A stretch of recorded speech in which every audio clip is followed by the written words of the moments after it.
Hello.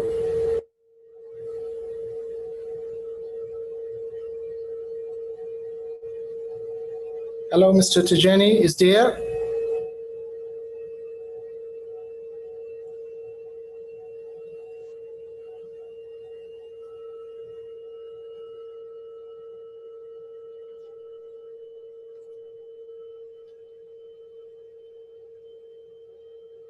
Hello, anybody listening?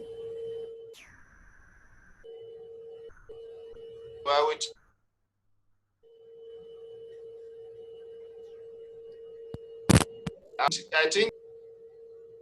Hello. Yes, Dr. Tijani. How are you? Assalamu alaikum. Fine. Assalamu alaikum.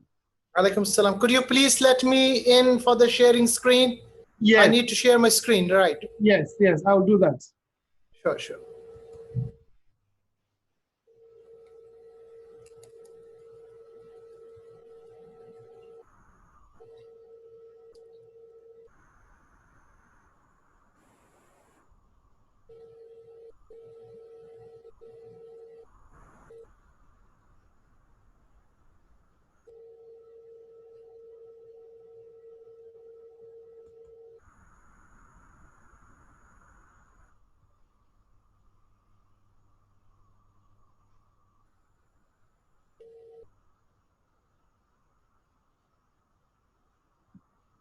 Is it done? Just a minute. Now, host disabled participant screen sharing. I cannot. Yeah, still I cannot.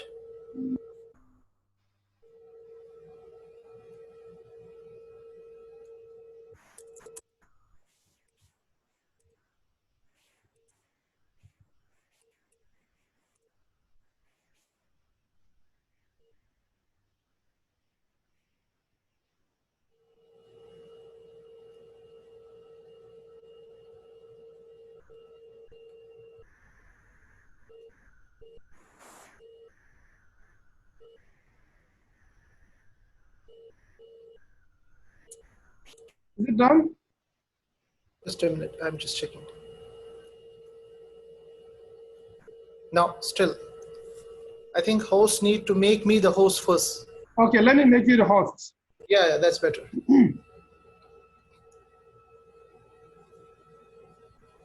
I made you the host. Right, just a minute.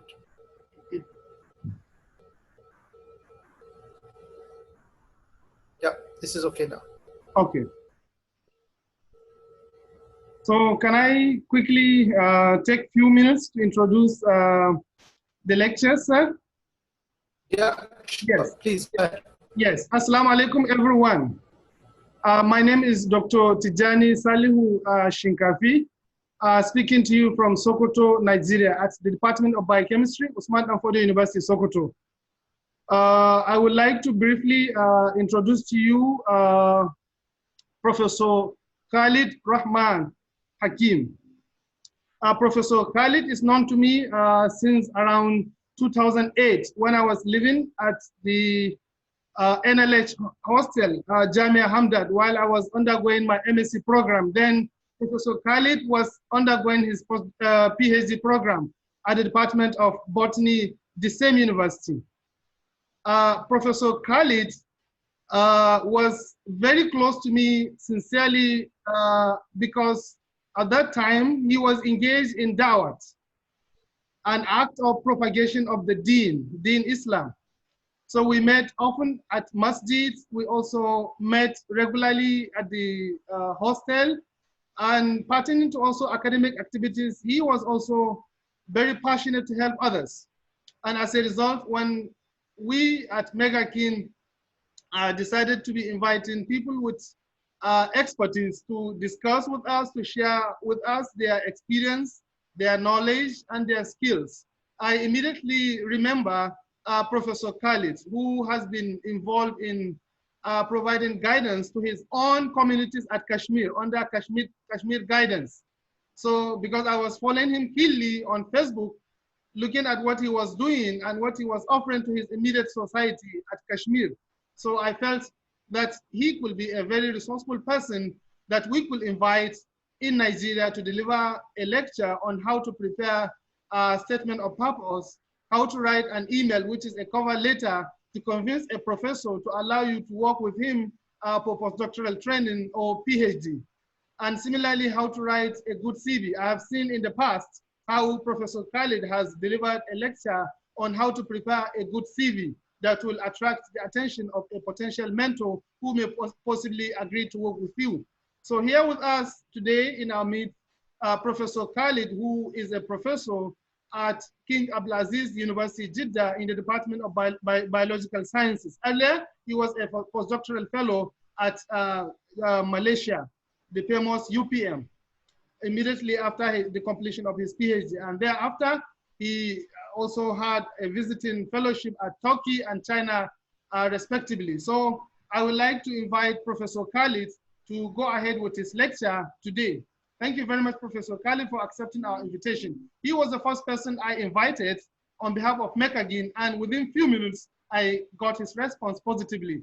Thank you very much for accepting to be with us here today, and Jazakallah khair, and you can go ahead with the lecture, sir. Could you please, first of all, be the admin also, because I'm getting always the people to just admit to come inside in the meeting. Okay. Because maybe in the during the meeting, maybe it will take divert the attention. Better if you take this part. Yes, I will do that, sir. Yeah, because the people are letting in for this meeting, so maybe during the time I may be distracted. Okay, thank you very much. Okay, sir. So can you, sir, make me as admin again, because I already made you admin. Okay, I have to make you the admin, right? Just a minute. Okay. So to make you the admin, I have to go to the which part? Yeah, go to participants. Right. Click right, participant. Right. List of the participants there and trace my name right. and make me the admin. Right. Just a minute. You are there.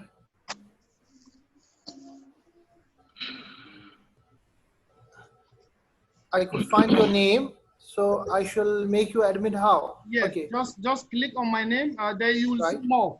It's more, right? More. Yeah, just click on more. Right. Then within the more, you will see option there, make as admin. Make host, I suppose, is it? Yes, make host, exactly. Right. Okay. Now, okay, khalas. You are the host now, right? Yes, thank you very much, sir. Sir, you can go ahead. Shall I move my now slides? Yes, you can share the slides. Continue. Yeah, okay, khalas. Shukran. Bismillah ar-Rahman ar-Rahim. Assalamu alaikum wa rahmatullahi wa barakatuh. First of all, it's an honor for me to be part of this wonderful event. I think Dr. Tijani has given some brief account of myself and his relationships with me since a long time, I think 10 years before. And I must congratulate Dr. Tijani and all the fellows there for starting a wonderful event for your own people as well as for the community. This is indeed a very important aspect of life, not only for himself, but he and his whole group is working for the betterment of his people, particularly in terms of education. Since education is the change, which is, if we want to bring the change in the world, in the community, the education and the people in the higher education, higher learning should come forward. For this, internationally, we have lots of options, and Dr. Tijani has himself used that option to come to India to gain not only the education, but to the leadership skills, so that to use those leadership skills to improve the educational setup and the mindset for his people. So this is the congratulatory words from my mouth to not only Dr. Tijani, but all the fellows there who are really, working very hard to upbuild their own community. Since Dr. Tijani has told me to come up with a lecture, and that too with a very prominent topic, that is how to write a good CV, SOPs and cover letters for PhD, postdoctoral, as well as visiting fellowships. This is one of the important topics because internationally every year the people are in the world are coming with the PhD programs, postdoctorate programs, visiting fellowship programs, and mostly all are the funded programs. And if you know how to get admit in these wonderful universities and wonderful research institutions all over the world, you can definitely not only for yourself but for your community do a lot. So I will come to the topic, but before coming to the topic, I'll introduce my university to you. Currently, I am working as a professor in King Abdulaziz University. It's having 3 campuses, and the main campus is in Jeddah, Saudi Arabia, one of the holy cities of the Muslims, for Muslims, and very close to Masjid al-Haram. We have just 40 minutes drive from my house to Masjid al-Haram. Unfortunately, due to pandemic, everything is closed, and you know better, but inshallah, everything will be okay. We'll visit it again. So King Abdulaziz University is one of the oldest universities in Saudi Arabia. It has been established in 1967, and currently we have more than 45,000 students, in which 30% are the international students. So this is one of the prominent features for you also. I must tell you that from Nigeria, we have many good students here, and they are naturally proving their best in all the subjects, particularly in the biological sciences. We have one student from Nigeria who have completed his PhD in 3 years with wonderful publications. So the people actually love the people from Nigeria because he has set up as a basic level, so to show that the people from Nigeria, from this part of the world, can do the wonders. So I may share his experiences also with you also, because the previous people, they can be the the guidance source for the upcoming ones. They can make a base for the base launchpad for the other students to come and get scholarships and get higher education in a wonderful universities of the world. So in our university, we almost have all the departments. So you can set up with science streams. We have engineering streams. We have art streams. We have humanitarian streams. We have international laws. We have the latest technologies like nanotechnology department and centers, Center for Excellences in Genomics, in genomic and genetic research. Nowadays, the COVID-19 vaccine is already in trial phase in our university. So you can understand that we have from the basic academic links to the higher educational setups in our university. And the good thing is that our university is providing scholarships for the PhD students. They are now going to start the postdoctorate fellowship soon. They are giving the scholarships at master level, at PhD level. Now they are giving for the BS level also. And now they are thinking for the postdoctorate fellowship also. In terms of ranking, recently, I think 1 week before, there was a ranking, QS ranking. And in the latest QS ranking 2020, our university came in 143rd position. So it is a very prominent, situation. Though we have to, just do our hard work more, so that we have to come below the 100 level. But still, the 2019 ranking was 187. Now from 187, we came 143. So the people in PhD and postdoctorate, they know the importance of QS ranking for the international universities. And proudly speaking that our university, King Abdulaziz University, is the ranked #1 in whole Saudi Arabia from the Times University ranking. So you can assess that our university is doing a wonderful job in terms of getting noticed around the world, particularly in the Academy of Science. Now myself, Dr. Tijani has given that we were together in the same university. He was my junior, and in the same department, I suppose. MashaAllah, he was working very well. His publications are nice, I have seen. In fact, I joined after my PhD in 2011. I joined some universities. Then finally, I traveled a lot of countries so far. I have been in Malaysia for 5 years. Then I have been in Singapore. I have been in Sri Lanka. I have been in China. I have been in Turkey. Now finally, I came to the Saudi Arabia in 2016. There I joined as a associate fellow, associate professor. Finally, last year I have been promoted to full professorship. But since I am working here the professorship, and you can see my publications later, but I couldn't, and I have not stopped my collaborations which are going on throughout the world. So I'm collaborated with Turkey, the Fateh University, they are working. I'm working with the Philippines Mangrove Group. I'm working with Singapore's University of Technology and Design. Even my younger brother is there working as a postdoctorate. I have a collaboration with Pakistan, Faisalabad Agriculture University, a very big group working with University of Putra, Malaysia. I have my students in China, Jinan University, one of the prominent universities in Guangzhou, 100 years ago university, very old and prominent university. Then currently we are working with one of the big group of Horizon 2020, where we are working with 45 countries on the aspects of ecological changes happen in the world in terms of ecological consequences. We came up with some publications in PLOS One, in PNAS, and then latest in the Global Biogeography. And our one paper is in final stages with Nature and in Science. So these are some of the collaborations which I have so far.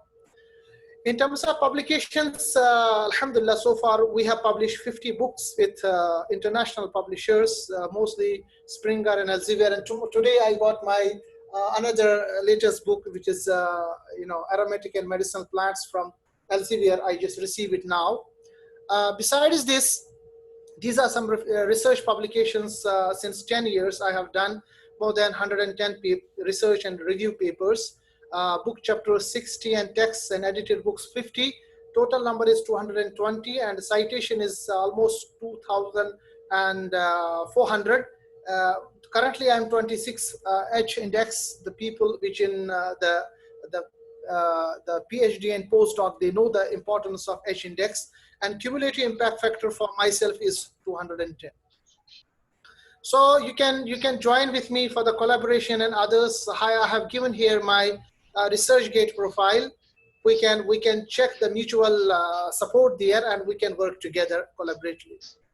But since the topic is related to my giving the lecture about the CV and SOP and how we can go through the international fellowships, I'm starting the topic now. It was a brief introduction so that you shall understand who is the speaker for today. Now, this is the first slide I kept for you, and you can understand what is coming up the mind of the athlete, how he is focusing now, because after a buzzer, he has to move and he has to win this race. Okay. Now, besides him, there might be hundreds of people, and they might came from the all over the world. They have the charisma, they have the support, they have the energy. But now this athlete is only thinking about his work. He is thinking about his joy. He's only thinking about his focus, and ultimately he is thinking about his success for this journey. Same is the case when there is the fellowship for PhD, for master, for postdoctorate, for any funding research. It is open in the websites of different universities and research institutions. The situation with this athlete is the same situation with you and myself. Okay. Now we already have many things in mind. Shall I get it? Shall I not get it? Who are the next participants? Who are the people who will run with me? So if you think that the people who are running with me, they are better than myself, naturally you are losing the run, losing the athletic race before the starting of that race.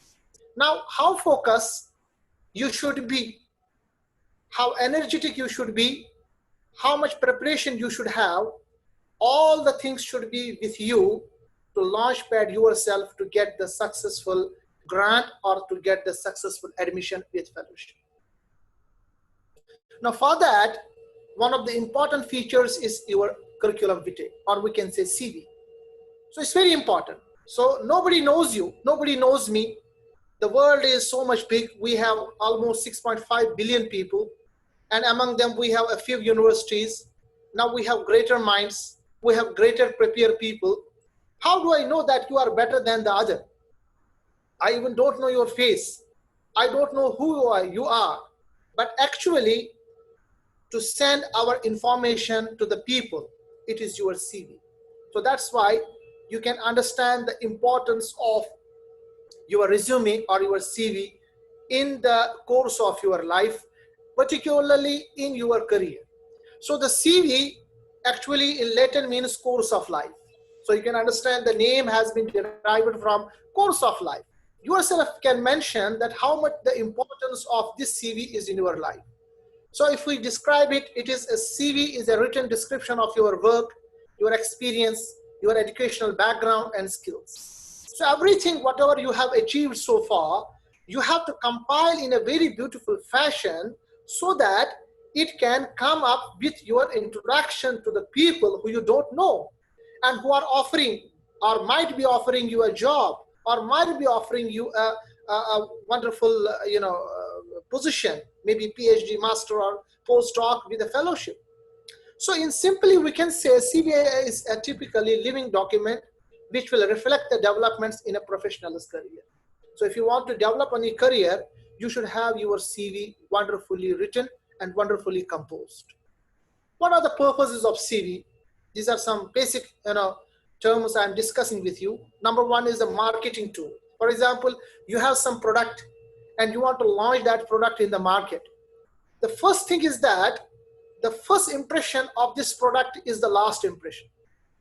You know that the first impression is the last impression. So how beautifully you are, how much hard worker you are in the lab, how much efficient and the beautifully presentable senses you have, until and unless you make a wonderful CV with positive things, I will mention it later, nobody in the world knows you. You will be very good for your people, you will be very good for your father and mother, you will be very good for your supervisor, but as a marketing tool, because you have to sell yourself, you have to impress yourself to a person who actually physically don't know you. Maybe after 1 year working with you, he may know you, he may recommend you, he may say that this is the best option for me.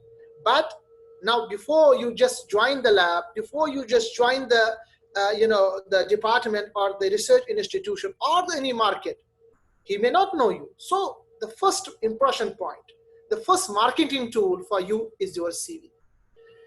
The another point, why is the purpose for the CV is actually, the people who want to, apply for any job, who have a job for you, and they are telling you that I'm offering you a job, but this job, I will only notify a few people for the interview. How do the person select the person for the interview? Suppose there is a job for 3 people and 1,000 people are applying. How he has to make his interview, because he cannot interview 1,000 person. He can interview maximum 50% or 40%. So among the 1,000 person, he has to select those 40%, and this selection is on the basis of your CV. The very important, the purpose for your CV. Actually, your CV is a big picture, a detailed snapshot of your professional and academic career.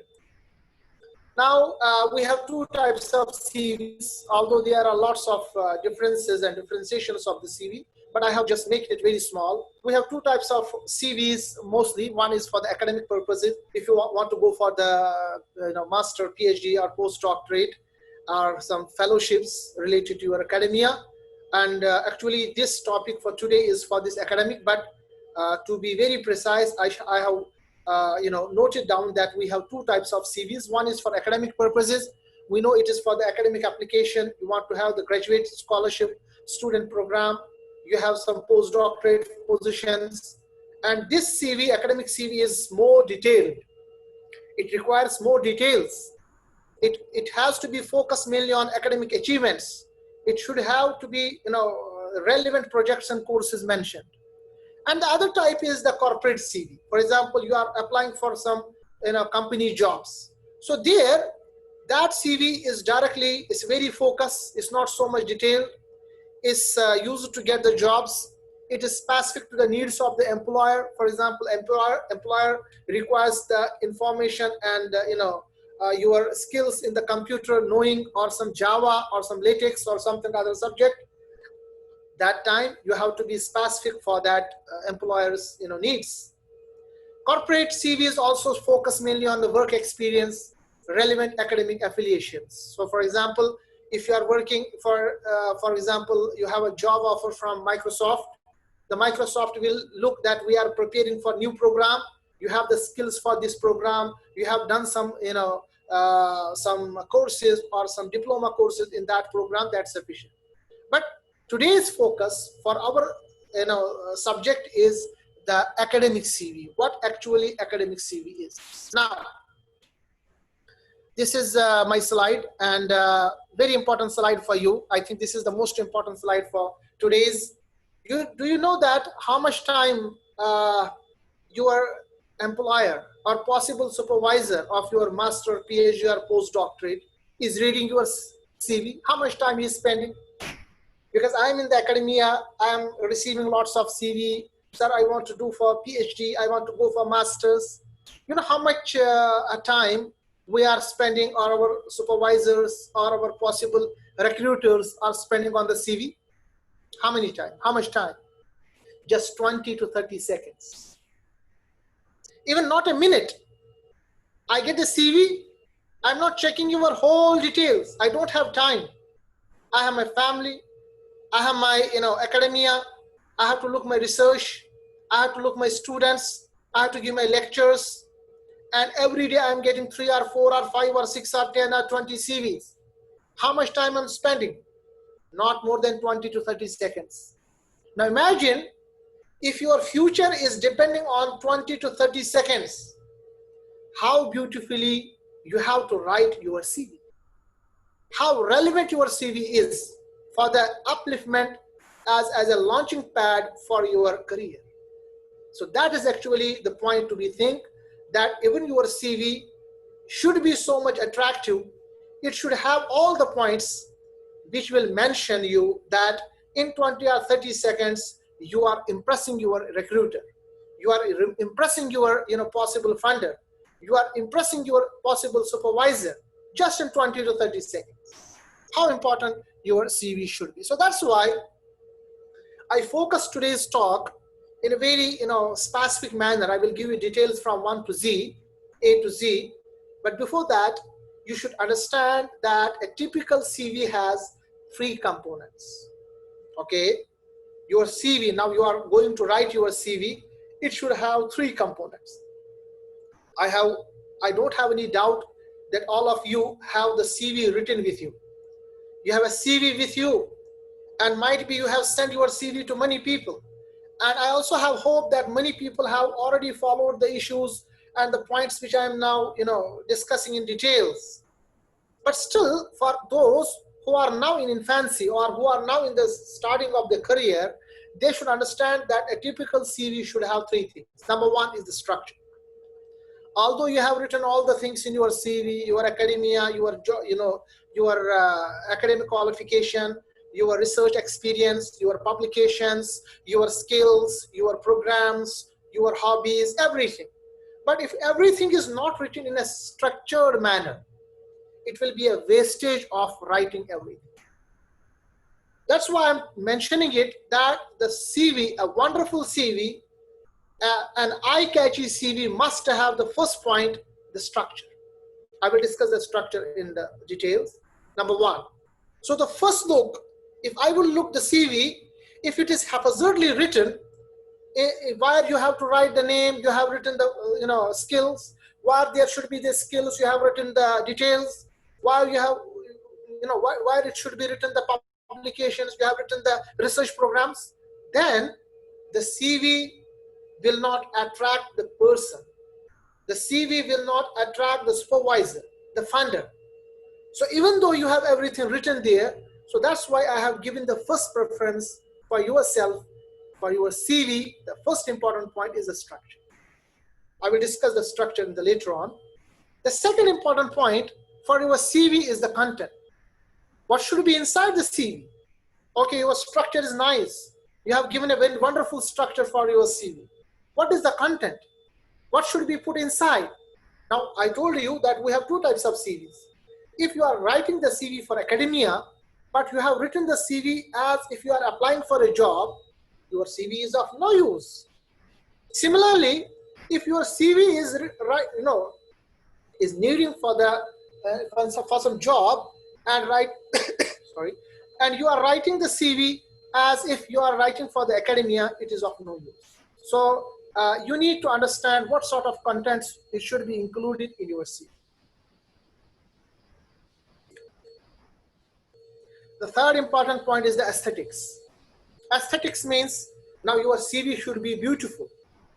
Now, for example, if you are moving to a house, this house has all the components for you. It is structured well, but it's not looking beautiful. Nobody will come to see your house.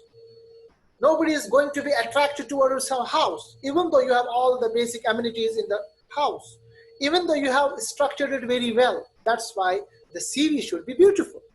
I told you we have just 20 to 30 seconds for your CV. So what will be attracting to check your CV? It should be attractive. It should be aesthetic. It should be beautiful.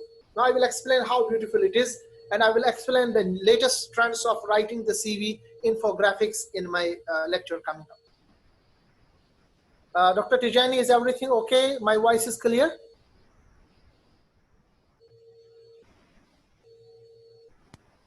Is the objective.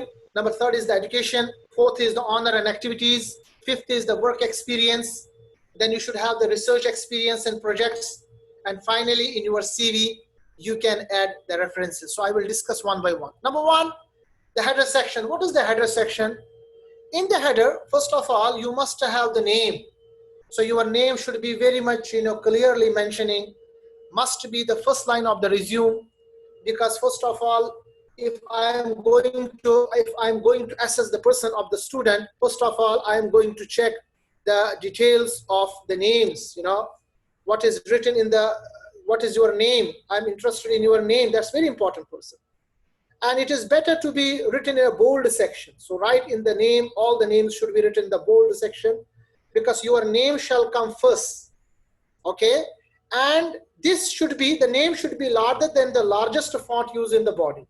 So for example, if you are using the whole body language, for example, 12 font, a particular font 12, then the name, your name should be written in 14 or 16 or 18. It should be bolder than whatever you are written in the writing in the, the body of the whole CV. It's most important thing, because the first thing which should come in the CV is your name, and that's most important. Okay. Number second is the address. So your address should be clear. You can write in the address every details. Every detail should be mentioned. Your current address is preferable. For example, if you are living, for example, my address is in Kashmir. I'm living from Kashmir in, other part of the, globe. But currently I am working in the Saudi Arabia. So my first affiliation, my first address should be Saudi Arabia, because it's very important. If I suppose want to, contact with you, every detail should be written, the present detail. Now you can write the present detail, and then you can write the details what actually you should have. And the most important thing in the address is the email address. So nowadays everything is electronic. Now you can understand the importance of these online things. Now you are in Nigeria, I am in Saudi Arabia, I must suppose both are in the, all are in the same one room. It's a work from home culture. Maybe you listen my daughter's voice in between.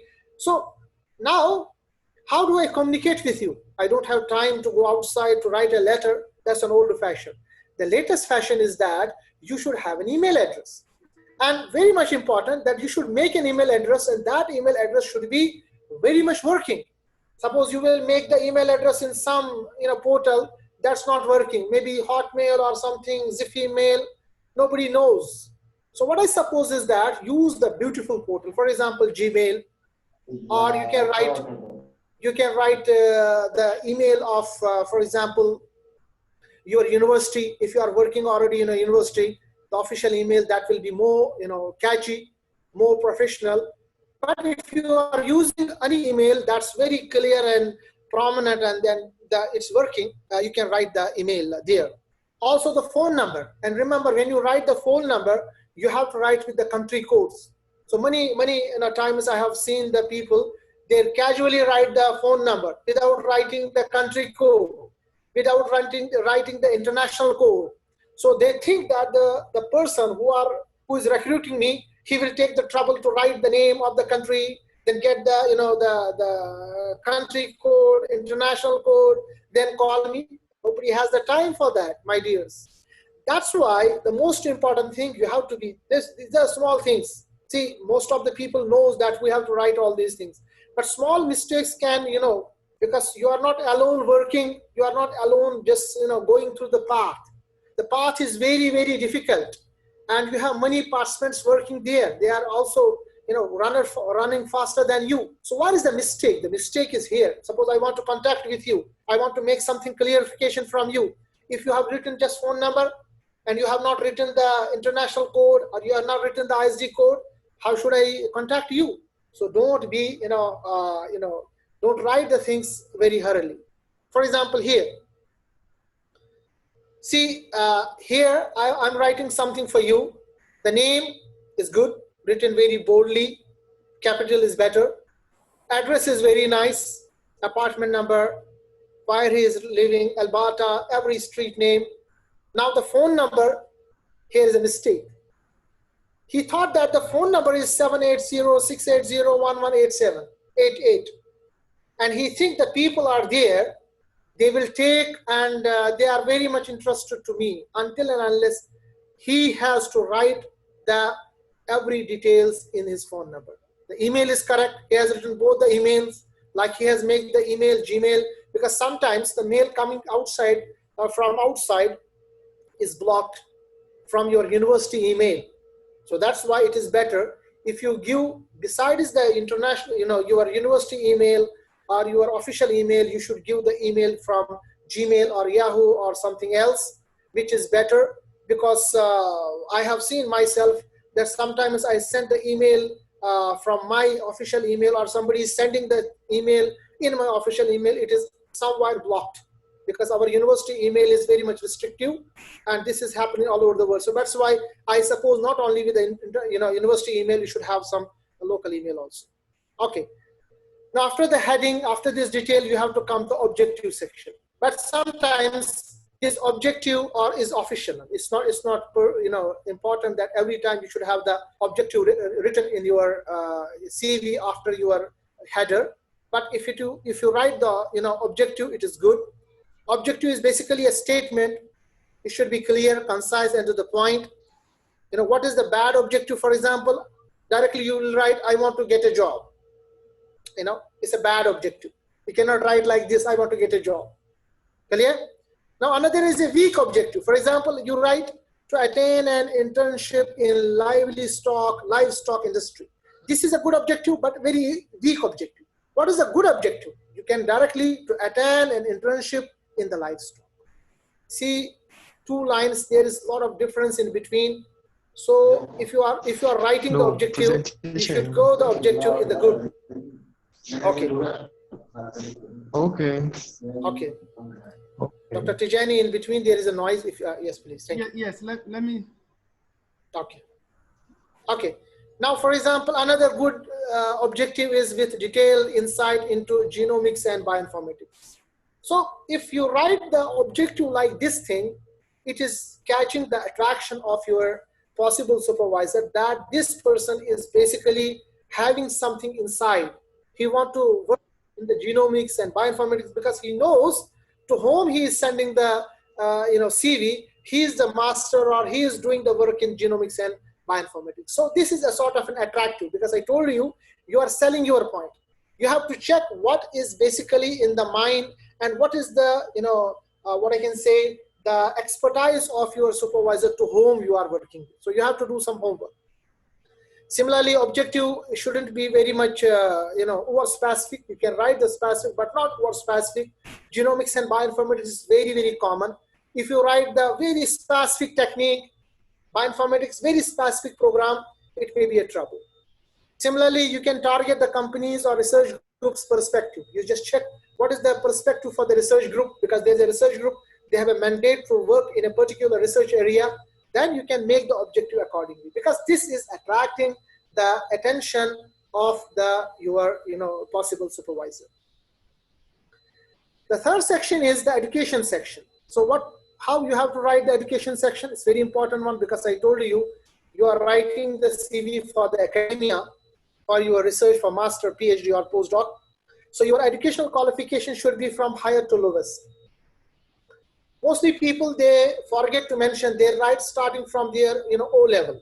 For example, 10th grade, 8th grade, 9th grade, 10th grade, or nobody is bothering about you, how much the percentage you have taken. So if you are working, if you are applying for the postdoctorate, you should have to start with your doctorate. Because there what I am interested with. I'm not interested what you have done in the 10th grade, 9th grade, 8th grade, 11th grade, 12th grade. Nobody is interested there. How many percentage you have got? I don't want to like that thing, because my job is directly for the postdoctorate, and I require a doctorate with this thing. So that's why you have to write the education qualification starting from the highest to the lowest. Number one. Number second, do not use high school details once you have graduated. For example, you already have graduated, you have a PhD, and you are looking for the postdoctorate. Don't write the school details. I'm not interested. Nobody is interested in your school grades. Everybody knows if you are a graduate, you have done a PhD, you must have done the schools. So it's very quite obvious why you are writing something which is not needed, because it will occupy the major space of your CV, and your CV should be very much fine and precise. Okay, and but you can include the years in school, not exactly the grade. Now, for example, here is an educational qualification. I have written here, for example, if you are applying for the postdoctorate, you will write like this: September 11 onwards. For example, Doctor of Philosophy. Now you have to write which department, which faculty, at which university. That before that, you have completed, for example, September 2009 onwards, Master of Science. Now, Master of Science nowadays have two types of Master of Science. One is with the research, with the thesis, another is without the thesis. So if you have written with the thesis, naturally, it will improve your skills.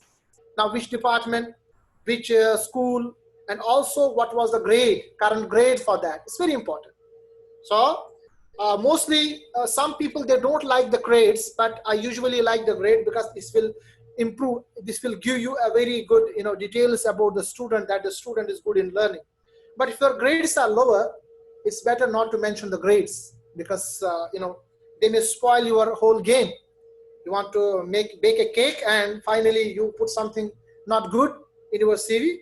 So wherever the things are not good for you, I think better to hide that things. So like similarly, you write about the bachelor details, since when, until when you have completed the bachelor, what was the university, what was the CGPA, okay? If your grades are good, this is very important. So educational section is coming up here. Dr. Tijani, should I take the questions later on, or I can take the question in between? We plan that you finish the lecture first, and thereafter okay, we'll have 20-30 minutes. Right. Yes, thank you very much. That is better. Otherwise, I will get distracted. Number third is the work experience. Now, header is completed, objective is completed, educational details are completed. Now, let us come to the work experience section. Now, this is a very important thing, my dears. This is very important thing, because here is the basic idea that I want to take you, because I know that you have done the PhD, and everybody knows that in the PhD you might have done something. But what after the PhD? What was your work experience? So this is a very important point. So experience should be listed in reverse chronological order. For example, you will write the latest experience, then the previous experience. You will write what was the position title, which organization you have worked with, the state, province, dated for the employment. For example, you will include the months until this shows big gap on unemployment. For example, if you are going for some research jobs and you have worked one after another, for example, 3 months, after that 3 months, after that 3 months, this is better. But if you have, suppose, for example, in 1 year, then there is a gap, then another year, that time you don't have to mention the unemployed time, because it will give a little bit of bad impression of your CV. For example, here, for this person, I have taken the CV. He has written assistant system engineer, trainee. He mentioned the date December to August. So starting with from where he was appointed and until where he was appointed. Then he mentioned the company name, and also he mentioned what he has done in the bullet points. Because that will give, for example, if you are going for the postdoctorate and you have some research experience of training the master students, you will write the details of them in the bullet points, not with a very big details. And in my group, naturally, I have the students, and I must tell you one very strict, script, trades. We call it trades script. That is, for the postdoctorate, most of the postdoctorate, I must tell you, 90% postdoctorate are taken on the basis of this thing, because as a supervisor, I have to, I have many students to handle, number one. I have many projects to handle. So I'm taking the postdoctorate, not only that he will do his research and conduct the research, but also he will look after my students. Because there are some basic things, for example, I'm not getting my PH right. Okay, how do I write the Excel sheet? How do I just, do like this thing and that thing? For these small things, I'm not available. And my students, definitely they require this information. So what I am doing, I'm just, appointing a postdoctorate fellow who has the beautiful things in everything, but he has the experience of handling the students. So what I'm telling him, okay, this is your job, extra job. Besides, you will do the research for this project. If they have the students something, you have to assist them. And this is a trade secret, to be very precise. More than 95% of postdoctorates are taken for this purpose. Okay, might be you know it, might be you don't know it. I have just opened this trade secret for you. So that's why if you are giving these details, what I have done, so when I have to appoint a student for my, a person for my postdoctorate or PhD even, I may prefer this. So, okay, for example, here's some technical assistance. So how many work experiences you have, you will write it in this section. Now, very important about the work experience, we have another section, we call it research experience. And this is definitely, taken into account for those people who are going for the research, particularly who are going for the, postdoctorate or PhD. They should have some research experience, because if I have to appoint any person who is doing the research, I will definitely prefer the person should have some basic research and relevant research for my subject. For example, if I'm my genomics project, I should have some student, or I should have some postdoctorate who knows how to use the PCR, who knows how to use the basic softwares for the genomic and proteomic or omics analysis. I'm not preferring the person who is a new, although he is a good experience in suppose projects, who is a new in other things. I may prefer the student who has the relevant research experience. So that's why we have to focus on the relevant research experience. It must include the graduate level research, because we may have the high school level research also, that's not any of use. So if you are working for applying for the PhD, you should have at least what you have gained, the experience at the master level. And if you are applying for the postdoctorate, you should have to know what is the experience of you at the graduate level. Okay. And also, again, it has to be written in the reverse chronological order. For example, take the case of here. He has written PhD research project. Okay. So he has written the PhD project in September 11. Then he has written the topic of his PhD. What was the topic and under whose supervision it was. If your supervisor is very known, famous person in the world, it is better to give the name of the supervisor, because this will add up your, the importance of your CV. Similarly, you can give the master research project, you can give the undergraduate project research, or if you have done after the PhD some research. For example, in India, we have many fellowships after PhD. We have Young Scientist Fellowship, we have Kuthari Fellowship. In Nigeria, you might have something like that, postdoctorate. So you can give those experience in chronological order, and with relevant research experience will boost up your CV very well. Now here is a very important section for you, and I personally prefer this section very well. That's why it's very close to my heart, because the productivity of yours is how much productive you are in the research publications. Now you are very good, you have very good ABC, you have very good experience, but your publication record is very poor. How do I prefer to take you? Because in the international market, for example, if I have to bring the project, these projects will come only if I have the research publication. I cannot convince my funding agency if I don't have the, you can say, the research publications, relevant research publications. So that's why it's very important one. And if you have publications in Q1 journals with the impact factor journals, definitely in my research group you are in.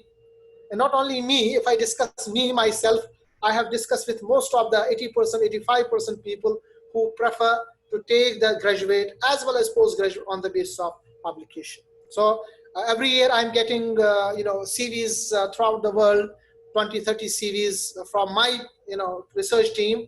And the first point I'm looking after all the details, I'm giving the preference of research publications. So research publications includes the research papers, the most important one.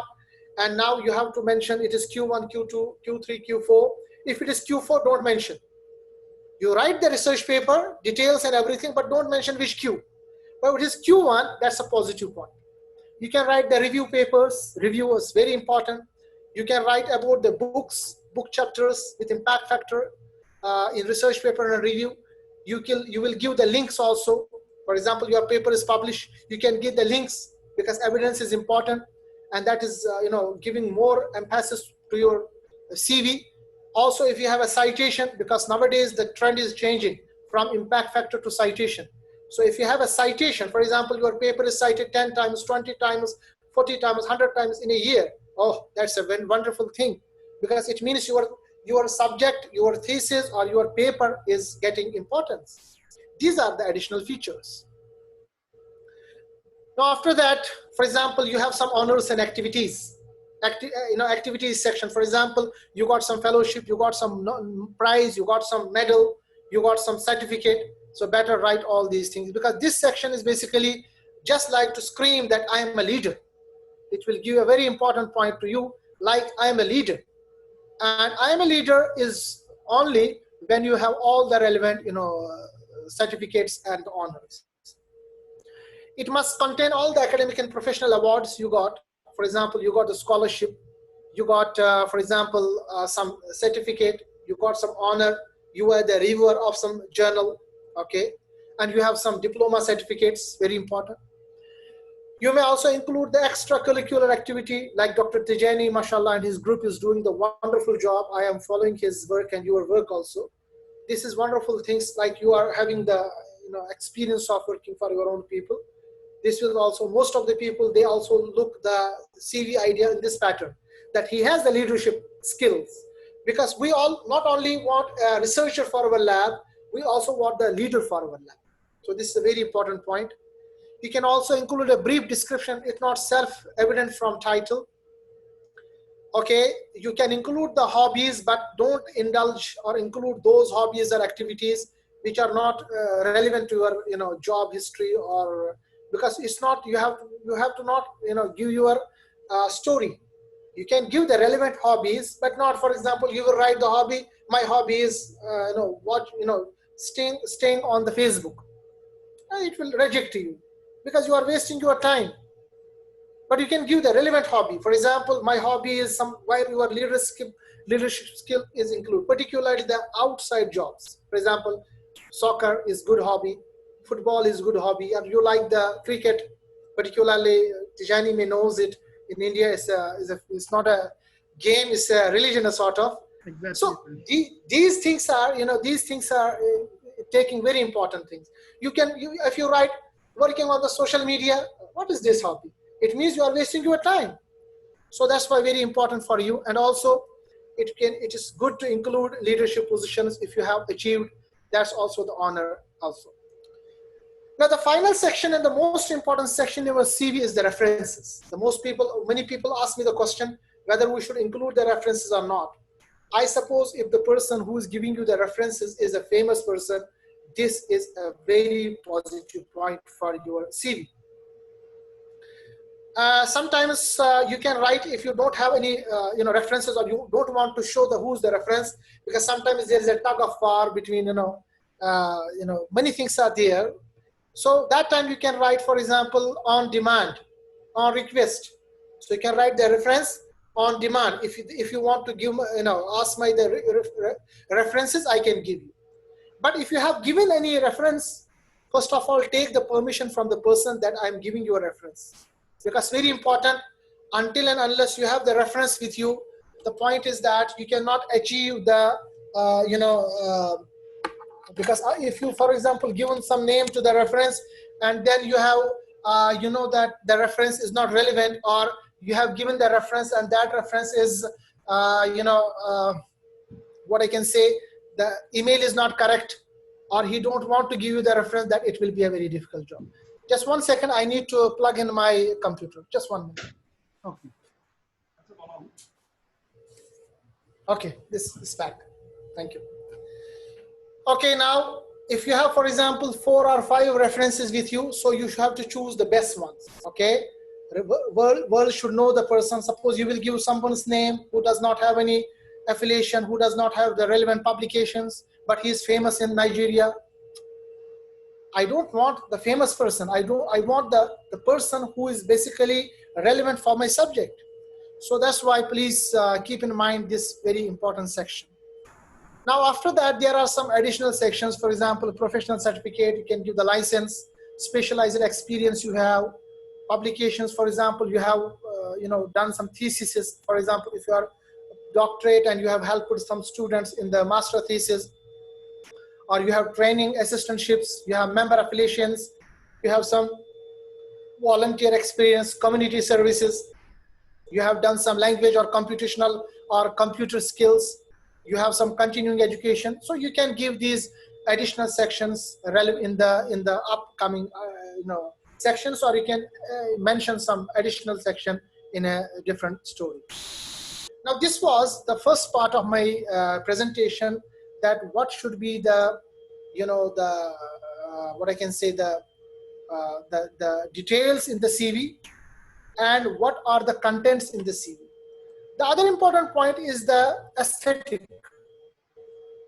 I told you, until and unless you have the CV with beautiful look, even though you have written all the things, the people will ignore your CV.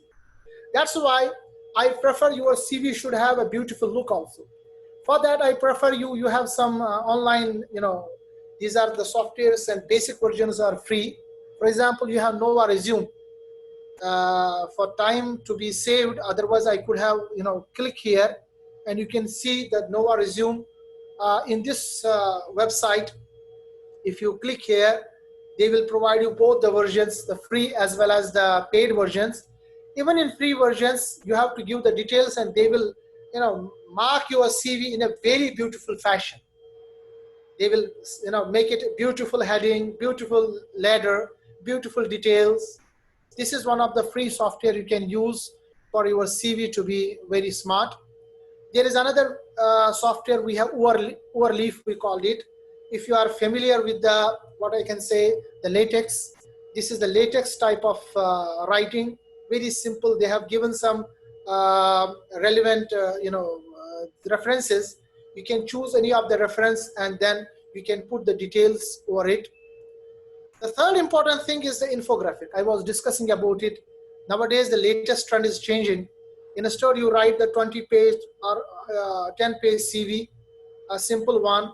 You can make one-page CV, which is, we call it infographic CV. And nowadays, this trend is going to be, particularly in the Western countries.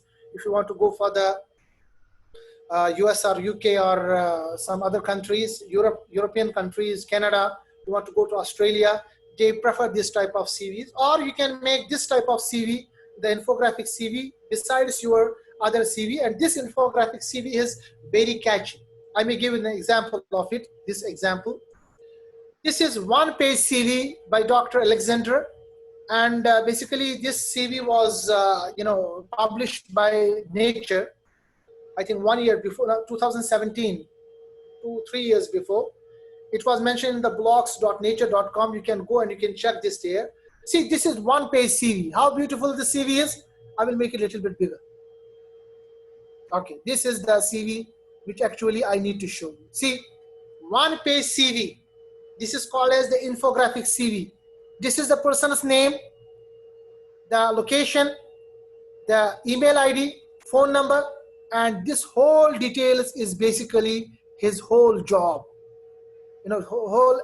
From starting from his master until the lecturership, whole things are given in a very beautiful fashion.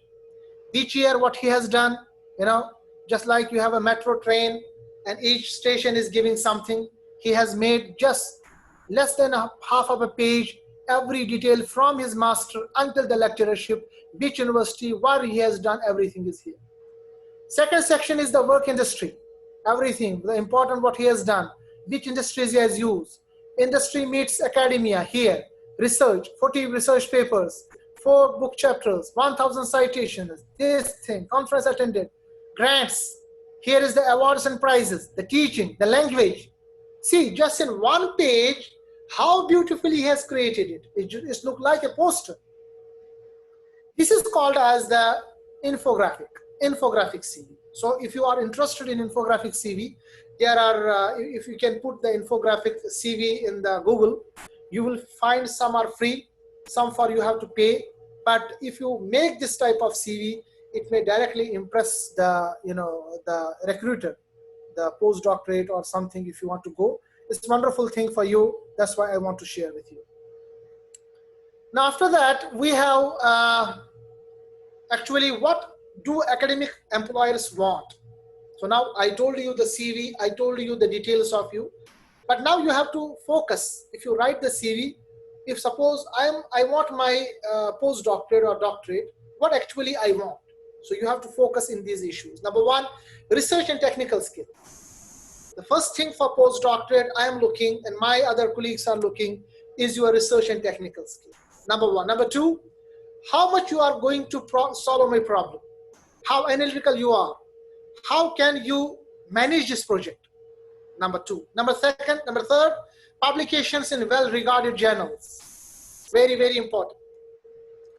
Number four, experience of applying and securing research funding.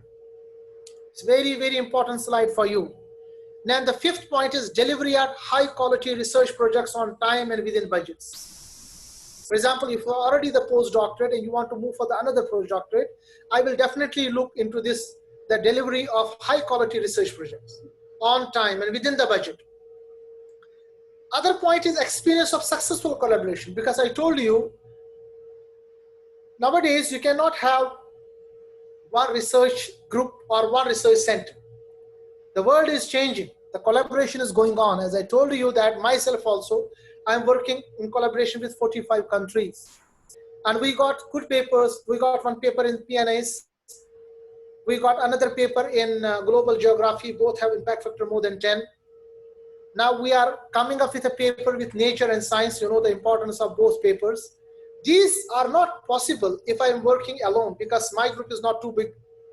So until and unless I have the project and successful collaborations, we cannot success. So it's very important how much collaborations you have. Another point is experience of designing and delivering teaching. For example, you should, if you have this thing, it's very important. And finally, international experience. So this is an example how postdoctoral research scientists, because this is an advertisement I have taken, and the points which I have mentioned here is basically taken up from some postdoctorate research scientist advertisements. And basically these are the type of advertisements they ask. And finally, these are the points you should have to take into consideration, because mostly if you are applying for a job for postdoctorate or doctorate or research fellowships, these are the important points. So it's both skills versus knowledge. So first of all, PhD, increasing need for transferable skills and general knowledge. Then after the PhD, you should have the academic research. Then you should have the subject related careers, and finally non-subject related careers. So PhD is basically a knowledge. It's very important. So not only knowledge, but also your skills are very important. So you have to keep in these minds while you write the thesis. Now, what you have gained from your research experience is very important. For example, when you write the research experience, you have to make in the point wise what you have gained from these researches. For example, you will write research, specific research knowledge. For example, you have done some research program or your PhD or your master. Now, what from you got it from master? Don't write only the, the thesis points, but also the points what you got from it, naturally from your publications. So you will write specific research knowledge. You can go with the research technical skills and techniques, what you have learned while doing this research program. You can also mention that during this program, I have got the teaching experience of this. I have got the supervising experience of these students. Also, you can mention funding, independent activities. Okay. So these are the important 4 points while you write the research experience.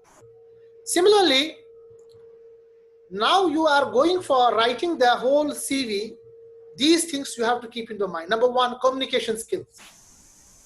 So as a recruiter, I must definitely check your communication skills, presenting, writing, negotiating, building relationships. For example, management skills.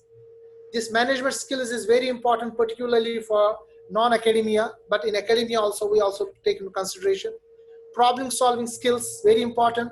You can write that I'm also the problem solver. It's very important, I told you. Research skills, fundraising, for example. Definitely in the research arena, you have to continuously write for the fundings. And if you write that I am also good in writing the funding proposals, this may directly impress your recruiter. Self-motivation, you can write this as a very important part, because while we are getting disappointed while not coming from the results, we can put these points into details. Multitasking, you can put that I am the multitasker. I can work 2 times, 3, 4 projects together. It's also an impressive point. Networking, I told you networking is important. Not only nowadays, the trend is changing.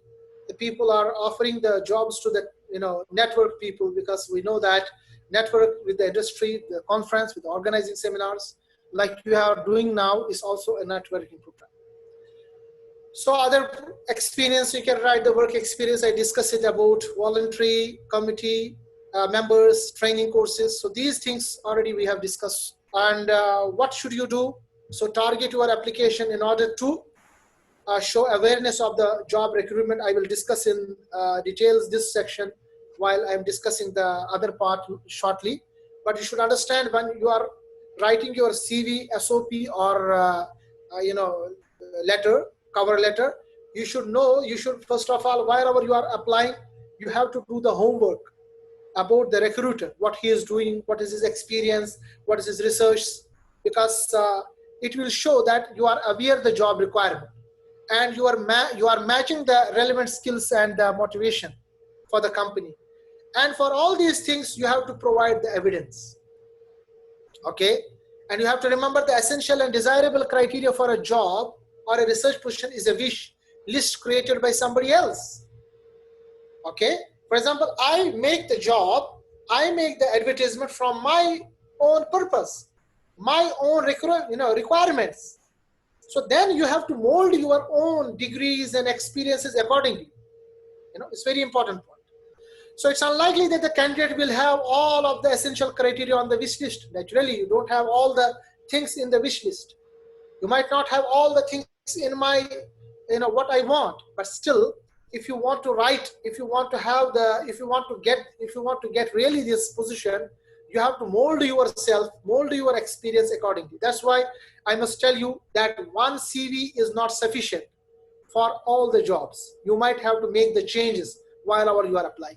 Most of the students, they tell me that I want to have the, write the CV, and I'm sending the CV to all, but I'm not getting the response. Basically, the problem is that we make one CV and we send CV to all.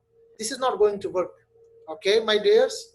So if you want to be very much focused and you want to check what is the requirement from the other person, that's better. Most important thing is the employers and research groups, they want the evidence. Very important thing. So it is better, besides the CV, if you could send the, a folder of your recent publications particularly. That's the most important thing. It will also impress your recruiter. Other things you need to consider for the CV is the length. It should not be too lengthy. The layout, I discussed the aesthetics, the organization, what organization you are working and what you are working for. The order, I discussed it.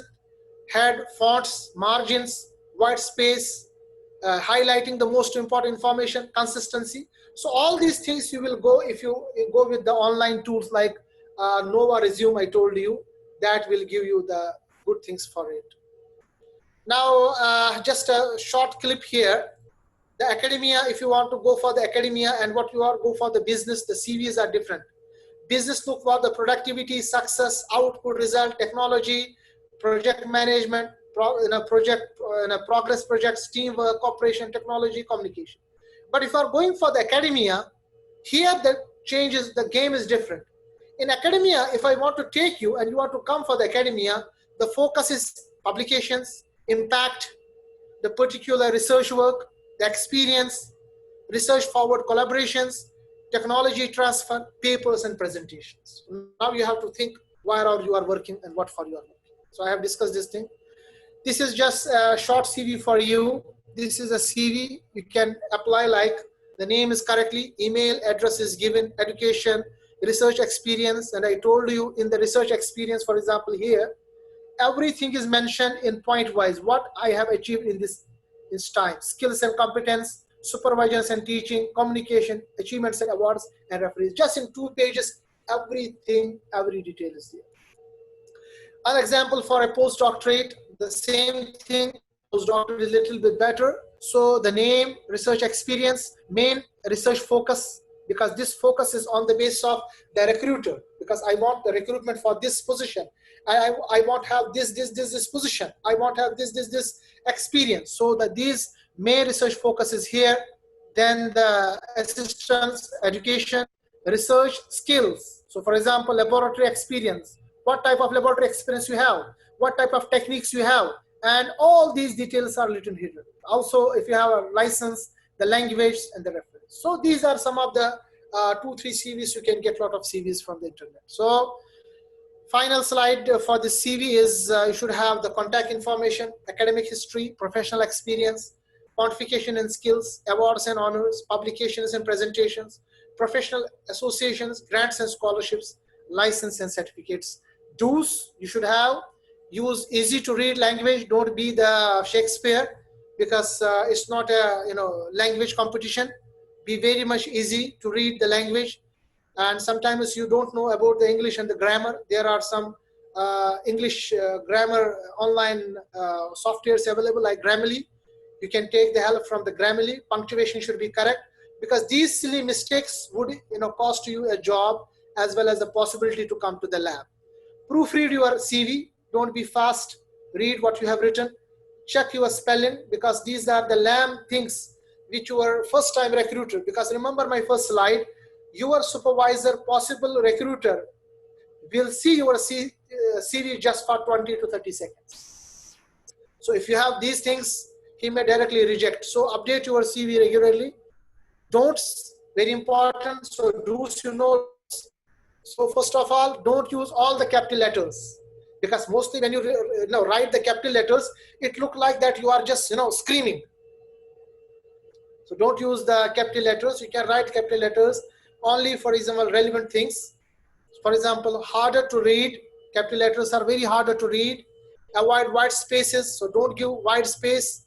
Actually avoid using borderlines. Include a picture of. Sometimes it's very important. So people ask me whether I should use the picture or not. This is depending upon you. Some people don't prefer because they says the discriminations are going on throughout the world.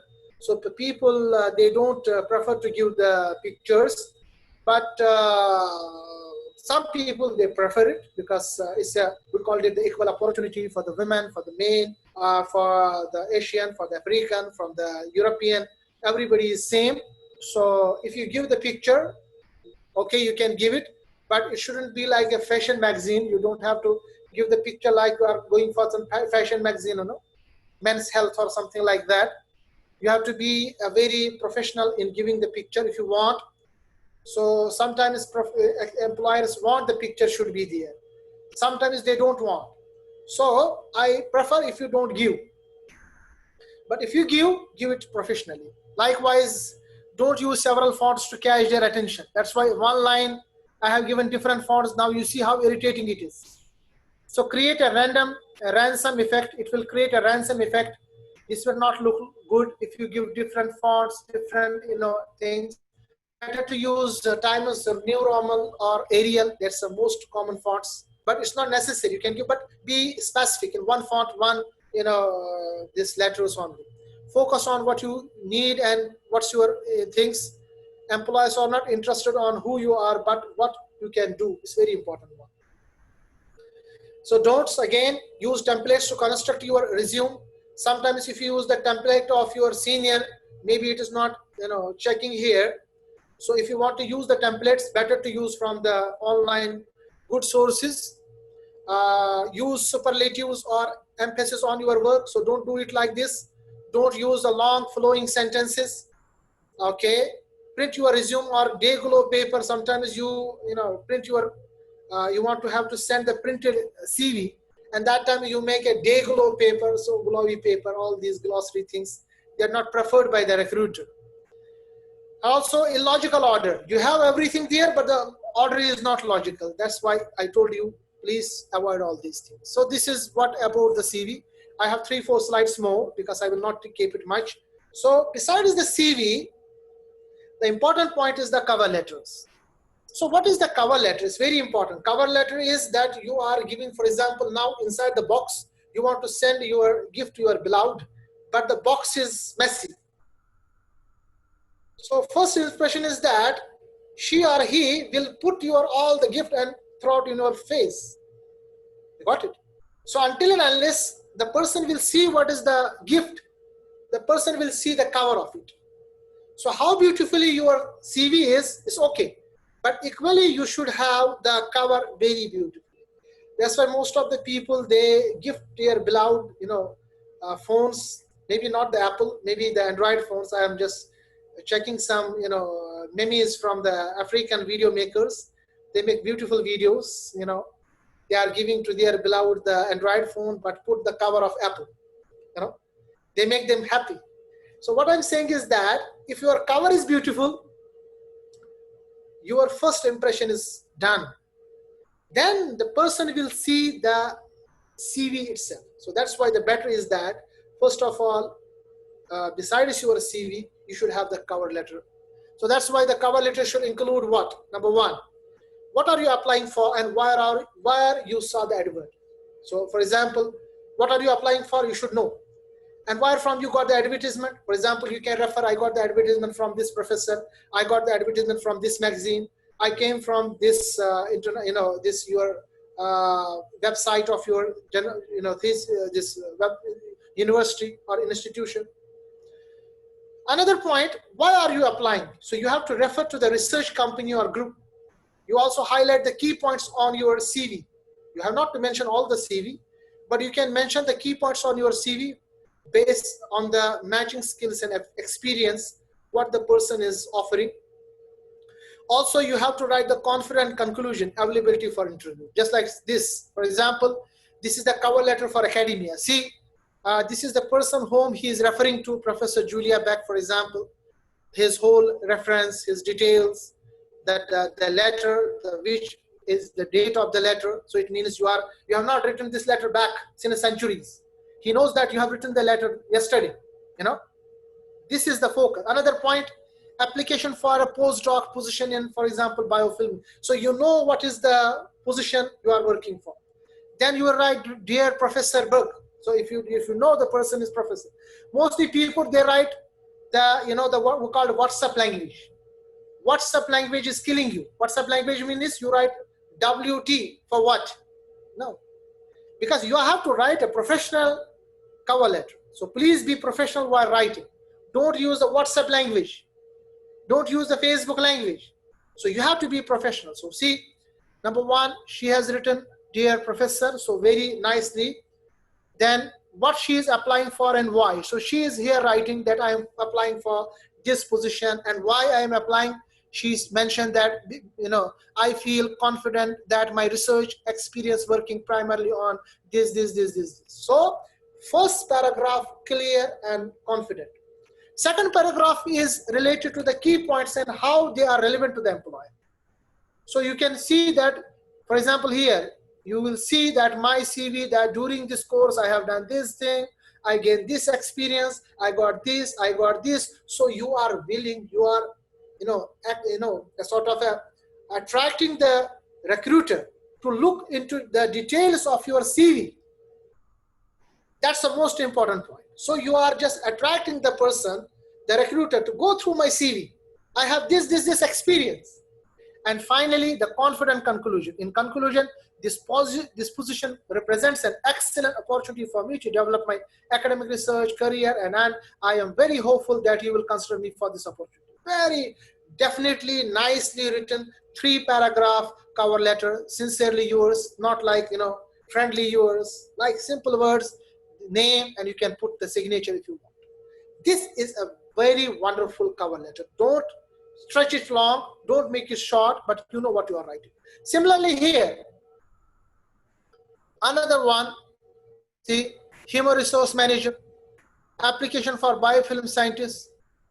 Again, dear sir or madam, if you don't know who is, the person, because sometimes HR is getting the position. So you can write what she is applying for and why here, because you are not directly knowing the person. Key points and how they are relevant to the employer. Again, see, the same person is writing a thesis, the cover letter for the other people. So now the changing this here again, confident conclusion and others. So these are the some cover letters for you. The final slide, final 2-3 slides about the statement of purpose. See, some universities, besides they have the CV as well as the cover letter, they ask for the statement of purpose. This is not common with all the universities, but in US or UK, some universities, they prefer you should have statement of purpose. So statement of purpose is just like the, a cover letter. It is a sort of a personal statement, is an essential part of the PhD applications in some universities. So it functions like a cover letter. So mostly people, if they are asking you to give the statement of purpose, they are not asking you to give the cover letter. So it serves as a cover letter. So first of all, the important points you have to mention in the statement of purpose is customize. The first tip is the most important. So you have to customize. So it is essential that you customize your statement of purpose to each school, program, and project. For example, if you are applying for 3 projects, if you are applying for 3 professors, don't make the whole statement of purpose for everyone. So customize. Although you might have to write the same thing, but use the different language. Because your statement of purpose tells committee why you choose to apply to their school or other options. Very important. Second, show your qualifications. So you will write in brief details about your qualification. For example, if you are doing, you are going for the, PhD program, you have done your master program, you will explain why you are qualified for this PhD program. You have to sell yourself. You have to explain your details, but talk about the research projects. Suppose, for example, when you are selling your points, how do you sell? You don't have to sell that I am 6 feet tall, I have these muscles, I have this. No. Here, selling your point means your qualifications, your projects conducted. Okay. Now in CV, we are giving in points, but here in the statement of purpose, we have to give all these things in details. You can explain your interest in your topic. You define the problem. You can put in the separate, paragraph. Show them you belong. Now you show them as if you belong to the same laboratory. You give them the details in your statement of purpose, that how much interested you are for this research and how your research experience would help the professionals or the lab to glory and to glorify. So this is a very important, paragraph you have to write. Another important point, you don't have to write the thesis here, 10 to 15 pages, just 2 pages is sufficient. You have to be concise and don't tell your life story. You don't have to give, this is not a life story, this is not a novel you have to write. Basically, you have to write your experience. You have to write your essence and your importance for that particular lab. You have to glorify your research programs and research projects you have conducted. Not your own personal thing. I have done this, which is not relevant to the project topic. Is very important. And also ask for the feedback. So once you write the satisfactory, you think that this is very good.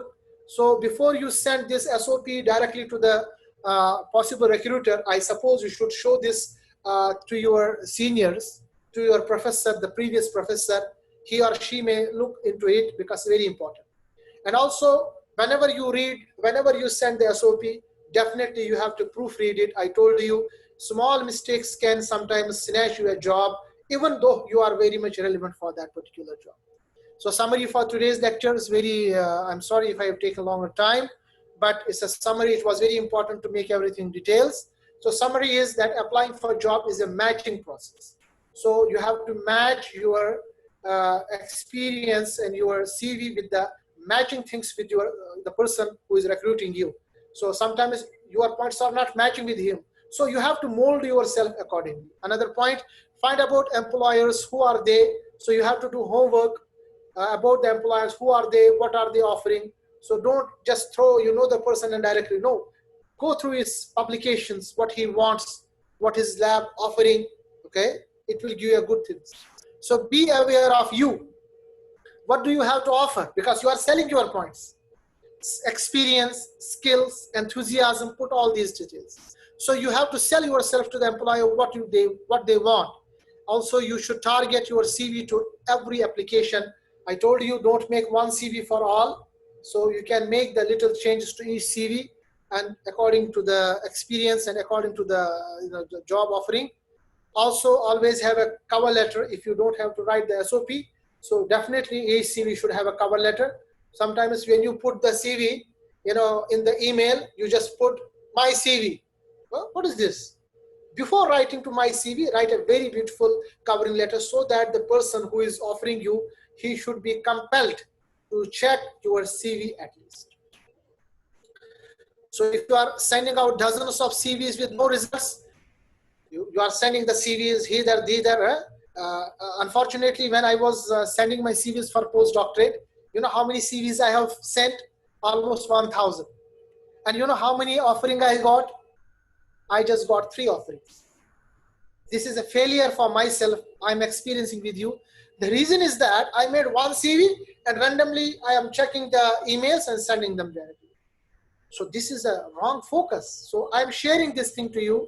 So please, if you are sending dozens of CV with no result, you have to review your strategy, review your CV, and get professional advice from your supervisors. Thank you very much for your kind attention. I can understand that it's more than 1.5 hour lecture. I may take questions for 10 minutes if you have. Thank you, Dr. Tijani, for inviting me, and thank you for all for listening patiently. Assalamu alaikum. Wa alaikum assalam wa rahmatullahi wa barakatuhu, Professor Khalid.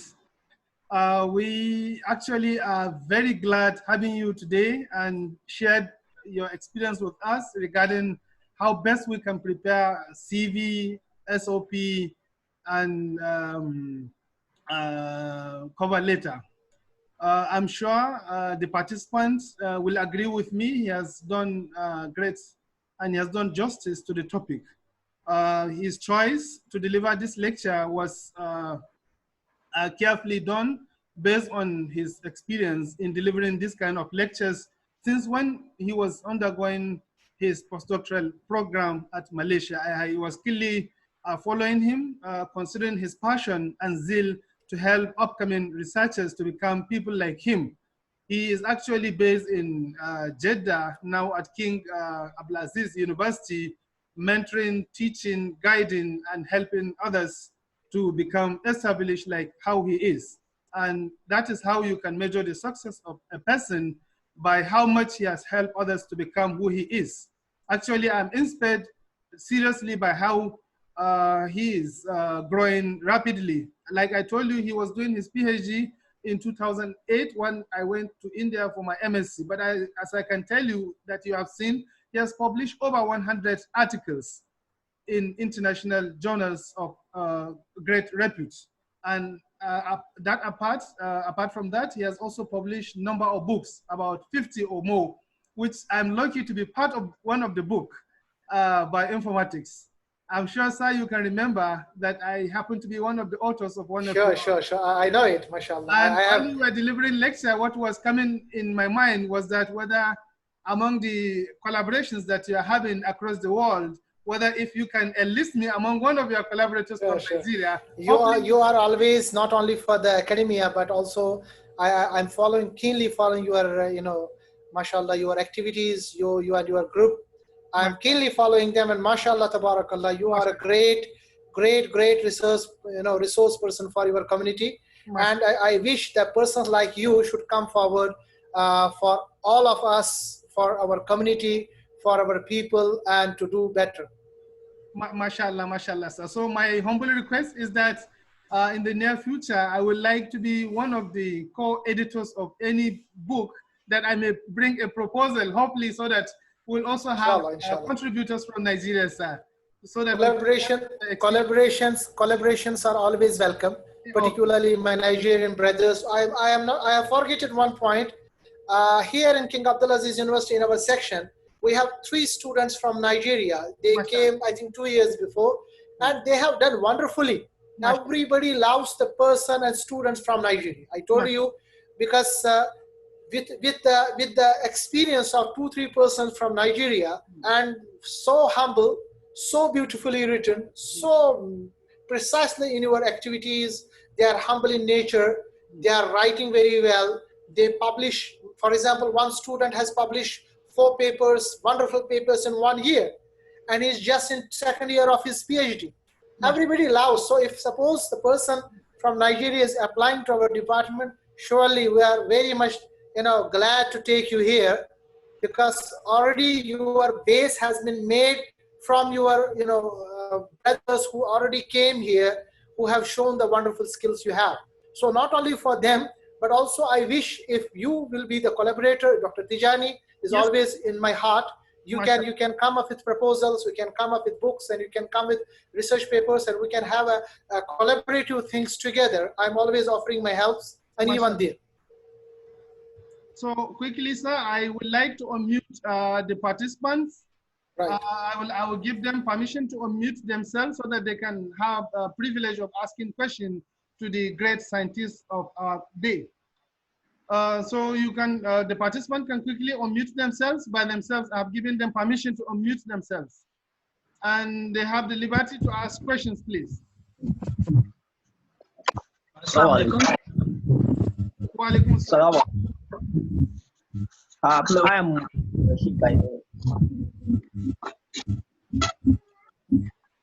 go ahead with your question. The professor is listening. Yes, Assalamu alaikum. Thank you very much for such a wonderful talk. Yes. Sir, I have a question regarding this motivation letter. Yes, Dr. Vakil, yes.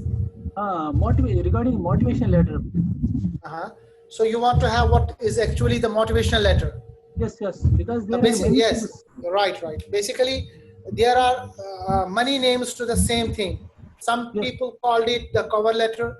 Some people called it the statement of purpose. Some people called it the motivational letter. Basically, the motivational letter is to motivate the possible recruiter why he should take you for this position.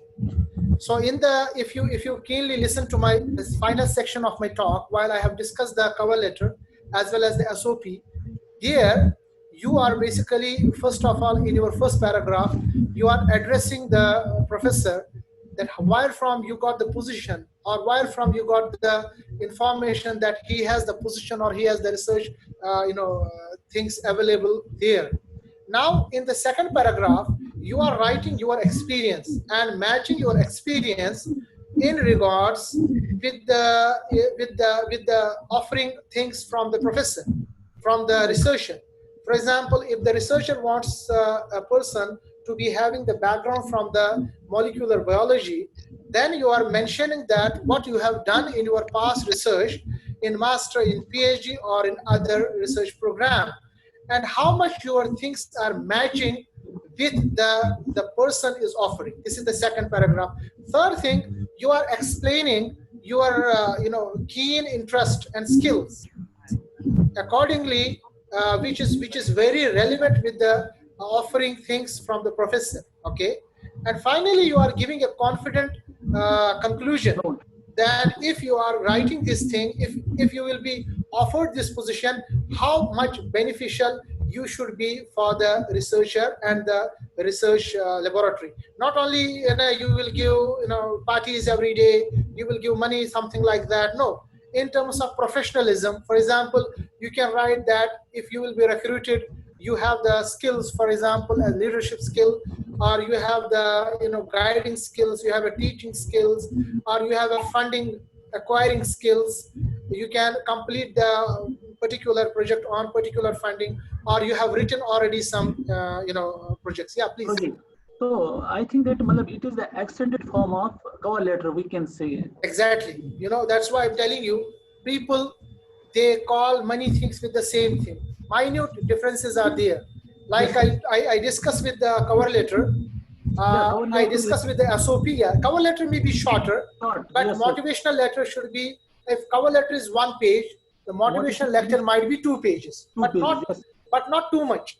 You have to be and also the person is not, the recruiter is not interested in your personal details. For example, I'm from beautiful valley of Kashmir and it's a very serene. I will give you Goshtaba, you know better than my words. This is not relevant for the recruiter. The recruiter is actually looking for the skills you have and how these skills would add on to their laboratory and to their research group and these things. This is sort of a motivational lecture, so I'm not getting motivated. And also you can mention one paragraph, because I told you whenever you are applying, you have to have some homework for the recruiter. You can check up his latest papers, latest interests, and then you can modify that. I have checked these things and these things. Naturally, my previous research is matching here. I want to add it here. You can add up some technique which is very relevant to you, which is getting add up, and you can give the details from other groups. They have one. These are a sort of a motivation. So you are motivating your researcher, number one. Number second, the recruiter also wants to check if I am recruiting this, how much he is keen to the politics of research, how much he knows what is going on, how much he knows what is the latest trends on about this subject. These are some things which you have to mention beautifully in the motivational letter. Yeah, thank you very much. Thank you very much. Good afternoon, Professor. Yeah, walaikum salam. Masoud Abdulsalam speaking from Nigeria. Please, our scholarship that your university is giving students that are international students, because I apply about 3 to 4 times, getting reject letter from King Abdulaziz University in Saudi Arabia. Scholarship opportunity to international students coming to your university. Thank you. Okay. Now you said that you have not been selected by the King Abdulaziz University. I agree that every year, each university has a set of, the positions available. If you have been rejected, you have to check what is the reason for the rejection. I will give briefly the points why mostly the people are getting rejected. Number one point is that they are not following the criteria. For example, in our university, we should have the IELTS, or we should have the TOEFL. There is a score mentioned. Number second point, you should have the transcripts available with you while you are applying. The another point is that you should have the CV wonderfully written. Number fourth is that you should have the recommendation letters if you have like this thing, and you should have the certificates what you are applying for. So all these things are to be put in the online system. Once you apply for it, now there are two-step process. Number one step is that the rejection is on the basis of the positions they have. Particularly, King Abdulaziz University and the universities in Saudi Arabia, they have the quota for every country. Okay, particularly they prefer the countries from the third world countries. Nigeria they prefer. I found a lot of people from Nigeria, not in our country, this university or our section, but almost every section. And because I told you we have been seeing good students from your side, so we prefer the students from Nigeria. They prefer the students from Bangladesh. They prefer the students from Pakistan. To be precise, one more important point, they have this idea that people should be from the countries where the majority are Muslims. The reason is quite often, but this is not the, sometimes if they are non-Muslims, they prefer, but they prefer, their preference is they should be Muslim. This is one of the another points here. Now, depending on the funding, as well as depending on the position is available, first screening is at the technical level. So if suppose you are getting the CV from Nigeria and you are getting 200 CVs, and we have a quota that we will take only 10 CVs from Nigeria. So the technical staff will select on the basis of the documents, if you have every document with them, okay? If you have good written CV, if you have all the eligibility criteria as fulfilled. So this is the first criteria. Number one, after that, they are sending these, suppose if we have to select 10, they will select suppose 3 times, 30 CVs to us. They will check which subject you are applying for.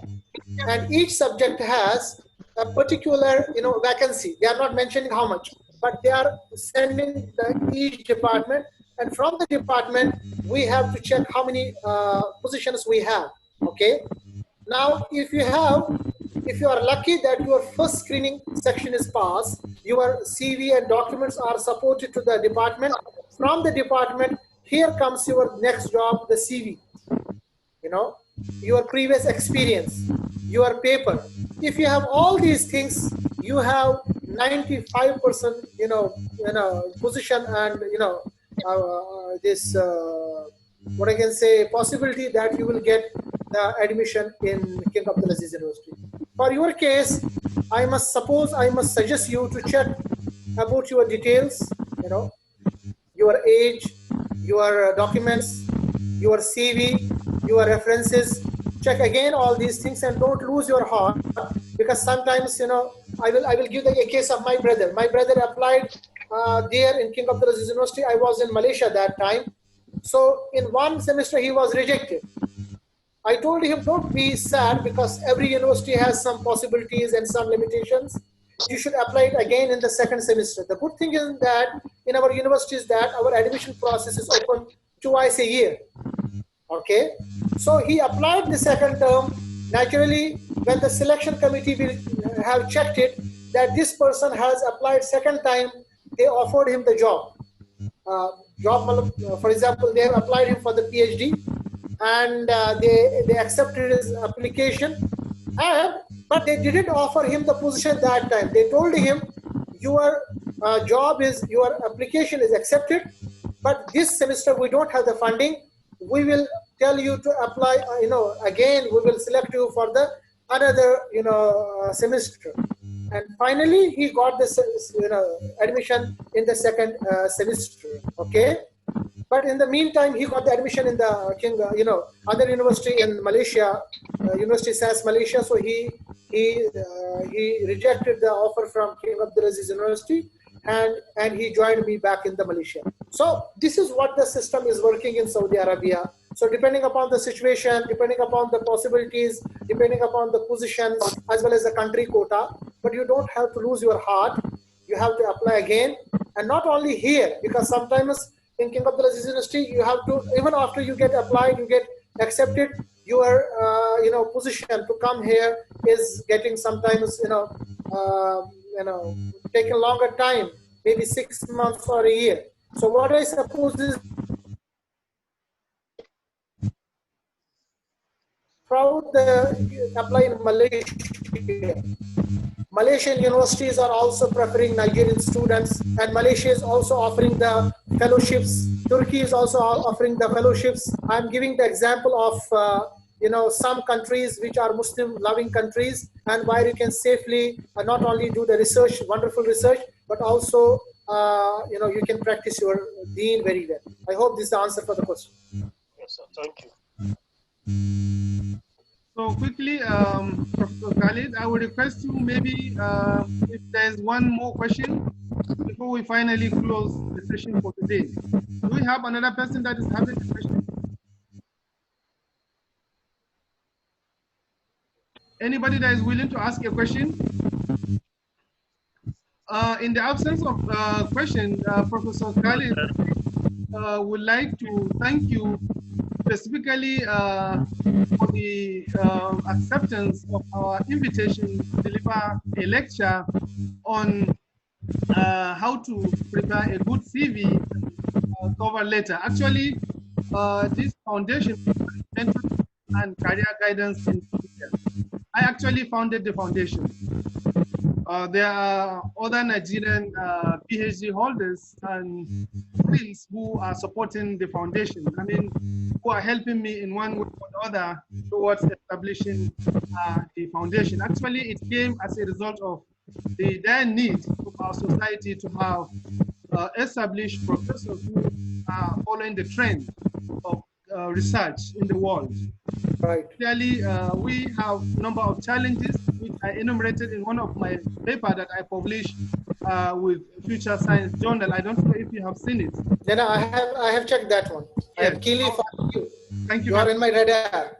Yes. I'm the drone. Yes. So in that paper, I have enumerated a number of challenges that necessitated me to found this foundation, as well as also form a forum where colleagues, PhD holders in Nigeria from different universities, where we now currently are analyzing the data that we have obtained by administering a questionnaire to find out what are the peculiar challenges of various researchers in different universities.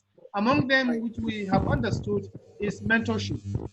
And that's the reason why we brought this foundation to be inviting eminent scholars like you to be sharing with us a little bit of their experience and how best we can use the advice and the mentorship to now develop our own peculiar system here in Nigeria. On behalf of MECAGIN, right, that is Mentorship and Career Guidance in Nigeria, I would like to sincerely thank you for sparing out of your precious time to deliver this presentation today. May Allah increase. The people are asking, Yeah, may Allah increase you in wisdom, good knowledge that is beneficial knowledge, not only to your people in Kashmir and Saudi Arabia, but the entire humanity. Allah bless you. Ameen. Thank you. Jazakallah khair. Myself with you as your either I can say student or junior, because I see myself more of your students nowadays than your juniors. Accept that from you. Thank you much. Jazakallah khair. And Jazakallah khair. But the people were asking that the recording has been done. I suppose there is no recording for this program. I have done it, sir. Currently, I'm doing it. And I also want to request you to kindly email me the presentation slides so that I can share it with friends here in Nigeria. Sir. Sure. Yes. I will definitely send you. The floor again to make your final comments or remarks. So, first of all, I must congratulate the friends in Nigeria. I'm looking the beautiful faces there, mashallah, tabarakallah. Some ladies are also there. It is very encouraging trend that you have started the mentorship program, and that's basically a need of an hour. So you cannot change the world just by dreams and ideas until and unless you are coming in the practical. So the faces there, I'm checking here, although the number was just 30 or 34, but this is beginning. And I just checked your one of the lectures from some Western professor. Lastly, I'm following your just details, particularly Dr. Tijani. I know him, his mashallah, skills since I think 2008. He himself mentioned we were doing some dawah work in the university, Jamia Hamdard. We are from the same university. Our alma mater is same, and congratulations that our university is #1 in pharmacy in whole India. Though very small university, but very productive university. So in our university, it's for us, they teach us not only to just, pass and get the degrees, but they make us the actual, the leaders. And we are very much, fortunate that we came across there. I found Dr. Tijani, even that time, very, very, energetic, helpful, and, progressive among his friends and students there. And one thing I have seen in Nigerian people, particularly, they are very humble. And this humble character makes you people more beautiful. Humbleness is the grace which is given by Allah subhanahu wa ta'ala. And this is actually, when you be humble, you actually learn a lot. Arrogance and ego are the two main enemies for every success. So even you are successful, if you are arrogant or you are egoistic, so you will reach nowhere. The love and the respect we are gaining from you, I have seen, actually same thing in Malaysia, a lot of people from Nigeria, same thing in Saudi Arabia, same thing in India also. The love and respect the people from you is the best beauty you have given by Allah subhanahu wa ta'ala. So I must congratulate Dr. Tijani for starting this mentorship program. I hope this should, not only take your small area, but it should spread throughout the Nigeria, not only Nigeria, the whole African country, and then from this goodness should come to the Europe, to Australia, to other European countries, to India, to us also. And I myself are providing any sort of help for the betterment of the community back in Nigeria. It's my wish. I have traveled a lot of countries, and my wish is to travel Nigeria also, because many good things are there. So not only just online classes we should join. We should come face to face, frame the groups, inshallah, frame the groups, do the wonderful work, collaborate wonderfully, and make connections so that we shall regain our own status. The status has been snatched from us in this long time, and that status, inshallah, we'll get back only with education, with collaboration, with research, with positive motivation. And I must tell you, Dr. Tijani, one important point, and you might agree with me, that whenever you have started this wonderful experience, when you get your friends, you may get something who are jealous, who maybe have negative comments, who may discourage you. But believe me, if you are doing all the things for Allah subhanahu wa ta'ala, you will find not only the people, but angels will help you, not for the the people around you, but yourself own. You will gain more and more success. You will gain more and more experience and leadership qualities. Maybe inshallah your leadership will lead your country to the better position. Jazakallah khair, and thank you very much for all the organizing committee. Yes, mashallah, sir. I'm very humble. I'm very grateful for all your positive comments about me, sir. But I'm the one particularly to say a lot about it, but unfortunately we don't have much time. And the reason being, the reason for the few participants is because I tried as much as possible to get essence Zoom from my university. The whole of yesterday, I was working here and there trying to get a license one which we can have a full hour presentation so that it will not be time bound. And this is the first session that we have started with university lessons. And Jazakallah khair, sir, and we'll continue to collaborate because this is not the beginning. We have started in 2008, and inshallah, the journey continues. Inshallah, we'll invite you to Nigeria very soon. Inshallah, inshallah. Let us think the things should be okay. Inshallah, after this COVID, inshallah. I have my desire to visit Nigeria. I will come inshallah to you. Inshallah. And one request, please send me this recording, or you can put it on the anywhere. So share the recording with me so that the people who want the recording, we can send it. Jazakallah khair. Ahsanul jaza. Thank you very much. Assalamu alaikum wa rahmatullahi wa barakatuh. Allah bless you. Assalamu alaikum. Ameen. Assalamu alaikum.